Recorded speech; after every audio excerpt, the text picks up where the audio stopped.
Do you know your daily actions such as liking or sharing any post on your favorite social networking platform are fueling a system that is altering the global power hierarchy? What if I tell you that your simple search on the internet is unintentionally supporting a new type of colonialism? Recently, Ola founder Bhavish Agarwal also talked about it and said, Today we produce 20% of the world's digital data. It's not stored in India. Only 1/10 of that is stored in India. 90% is exported into global data centers, largely owned by big techs. And they're not, वहाँ पे वो innocently पड़ा नहीं रहता है. It is processed into AI, brought back into India and sold to us in dollars. Yes. It is exactly what happened 200 years ago with the East India Company. तब वो cotton export करते थे और कपड़े बाहर से लाते थे. अब हम data export कर रहे हैं और intelligence बाहर से ला रहे हैं. Neo-colonialism. Techno-colonialism.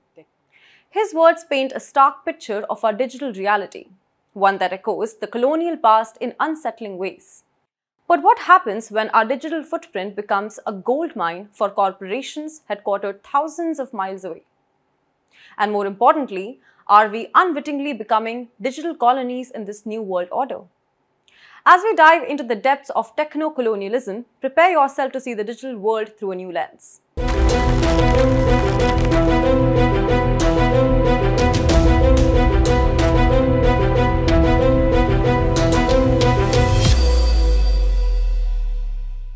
It's time to explore how this modern form of exploitation manifests in our increasingly connected world, and what it means for our digital future. Let's dive into the world of techno-colonialism. It's like colonialism, but with a high-tech twist. In simple words, we can say that techno-colonialism is an evolved form of colonialism and neo-colonialism. Colonialism is the practice of acquiring full or partial political control over another country, occupying it with settlers and exploiting it for their gain. While neo-colonialism primarily operates through economic and political means, where instead of directly ruling a developing country, the powerful control it through money and politics. For example, when a rich country gives a poor country a loan with strings attached, that's neo-colonialism in action. Now, techno-colonialism extends this control to the digital domain. Both forms of domination share the characteristic of indirect control, but techno-colonialism leverages technological dependence and data exploitation to maintain power imbalances. Imagine a big tech company from a wealthy country offering free internet to a developing nation. Sounds great, right? But what if that internet only lets you use their apps and services? In this sense, the long-term implications of techno-colonialism for global inequality are profound. If left unchecked, it could lead to a widening economic gap as developing nations fall further behind in the digital economy. We may also see increased cultural homogenization as Western-centric digital platforms dominate global discourse. There's a risk of erosion of political sovereignty as big tech companies gain more influence than some nation-states. Perhaps most concerning is the potential perpetuation of existing social inequalities, now encoded into algorithms and AI systems. These implications are far-reaching and could reshape global power dynamics in unprecedented ways. The digital divide could deepen not just in terms of access to technology, but in the ability to benefit from and shape the digital economy. For instance, the global distribution of data centers and control over data reflects significant disparities. According to a 2021 report by Synergy Research Group, over 40% of major cloud and internet data center sites are located in the US, with the next largest shares in China, Japan, Germany, Australia, and the UK. This concentration is further emphasized by the dominance of US-based big tech companies in data access and control. As of 2024, 5 of the world's largest tech companies by market capitalization, Apple, Microsoft, Alphabet by Google, Amazon, and Nvidia are all based in the US, collectively processing and storing vast amounts of global data. This disproportionate divide of data control translates into lost opportunities for education, economic growth, social mobility for developing nations. To put this in perspective, imagine entire countries being excluded from the benefits of data-driven innovation and decision-making. That's the scale of techno-colonialism crisis, where the ability to collect, store, and analyze data, and thus shape the digital future, is concentrated in the hands of a few nations and corporations. Surprisingly, despite its pervasiveness, awareness about techno-colonialism remains shockingly low. Various researchers have noted that many people are unaware of how their data is being used and the opportunities they are missing. This lack of awareness contributes to the perpetuation of digital inequality, making techno-colonialism a silent oppressor. The awareness gap is particularly pronounced in rural areas and among lower socio-economic groups, where access to digital literacy education is limited. A 2022 study published in the Journal of Development Studies highlighted that the primary obstacle to digital empowerment is not just access to technology, but the knowledge to use it effectively and critically. This awareness gap extends beyond individual users to policymakers and even aid organizations. Many well-intentioned tech solutions are implemented without fully considering their long-term impacts on vulnerable populations, often prioritizing quick fixes over sustainable, culturally sensitive solutions. Techno-colonialism poses a significant threat to national sovereignty as Western tech giants accumulate unprecedented power and influence. These companies often gain unregulated access to sensitive data from developing nations, compromising their autonomy and security.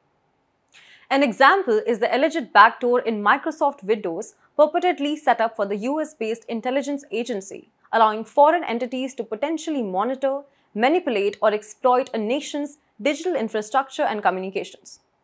This intrusion undermines a country's ability to protect its citizens' data and maintain independent policies. The impact extends beyond the digital realm, challenging traditional notions of state authority. This multifaceted encroachment on sovereignty eerily echoes historical colonialism, but with a technological twist that makes its reach both more subtle and pervasive, challenging the very foundations of national autonomy in the modern world. Let's ask ourselves, when was the last time we considered the origin of the digital services we use daily? Or how often do you question the data practices of the tech giants we rely on?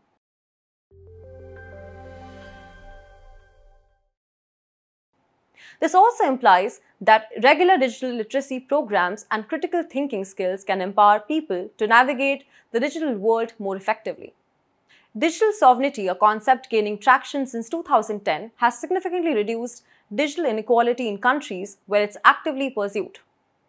But the real game changer, localized innovation.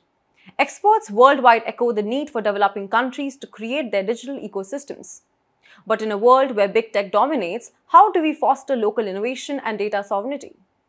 One promising approach is the development of digital public infrastructure, as exemplified by India's initiatives. But what makes these initiatives so special, and can they be replicated in other contexts?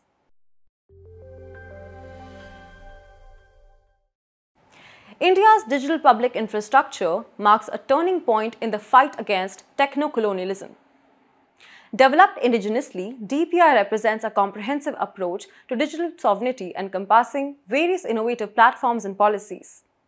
This ecosystem includes key innovations like UPI, Unified Payment Interface, ONDC, Open Network for Digital Commerce, and Aadhaar, India's biometric identity system. At the heart of India's DPI is the India Stack, a set of open APIs and digital public goods that allow governments, businesses, startups, and developers to use a unique digital infrastructure. The stack includes presenceless layer or Aadhaar, paperless layer, digital documents, cashless layer or UPI, consent layer, data empowerment and protection architecture. These initiatives are built on principles of openness, interoperability, and local control. UPI, for instance, has revolutionized digital payments in India. It processed over 8,572 crore transactions, whereas the value of transactions has grown to Rs 139 lakh crore in financial year 2022-23. This allows even small vendors to participate in the digital economy. The success of UPI has been so significant that other countries like Singapore, UAE, and France are now adopting similar systems. Furthermore, ONDC aims to do for e-commerce what UPI did for digital payments. By creating an open network, ONDC seeks to break the monopoly of big tech platforms, enabling small businesses to compete on a level playing field. India's approach to data localization and digital sovereignty has evolved with the enactment of the Digital Personal Data Protection Act of 2023. This legislation represents a nuanced framework that balances data protection with the needs of digital economy. Unlike previous proposals, the DPDP Act adopts a more flexible stance on data localization. Under the DPDP Act, personal data can be transferred to any country for processing unless a central government specifically restricts transfers to certain notified countries. This blacklisting approach marks a shift from earlier, more stringent localization requirements. However, the Act maintains that if any other law or sectoral regulation provides for a higher degree of protection or restriction on data transfer outside India, those rules will apply. The Act applies to digital personal data processed in India and abroad if related to offering goods or services in India, reflecting India's assertion of digital sovereignty beyond its borders. It establishes a Data Protection Board of India as an enforcement body, demonstrating India's commitment to creating its own regulatory framework. While the DPDP Act provides more flexibility, sector-specific regulations remain in place. For instance, the Reserve Bank of India still mandates that all payment system providers store their entire data relating to payment systems operated by them only in India. This balanced approach could be seen as a form of digital non-alignment, echoing India's historical stance. By developing a nuanced digital ecosystem that allows for international data flows while maintaining control over critical data, India is charting a path that could inspire other developing nations to assert their digital sovereignty while remaining engaged with the global digital economy. The question remains, what strategies can individuals, communities, and other nations employ to combat techno-colonialism while balancing the benefits of global digital interaction? To assess these challenges and maximize the impact of localized innovation, countries can implement comprehensive digital strategies. These often include universal internet access initiatives, coding boot camps for youth, and policies promoting data localization. The PM of India recently talked about democratization by technology at the G7 summit, where he emphasized digital inclusion, literacy, e-governance, and innovation. This approach aims to empower citizens, enhance transparency, and promote equal access to digital opportunities while safeguarding national interests. In addition to this, experts suggest a multi-pronged approach: school-based digital literacy programs, public-private partnerships for technology development, and integrating critical thinking skills into broader education initiatives. The success of initiatives like India's DPI offers valuable lessons.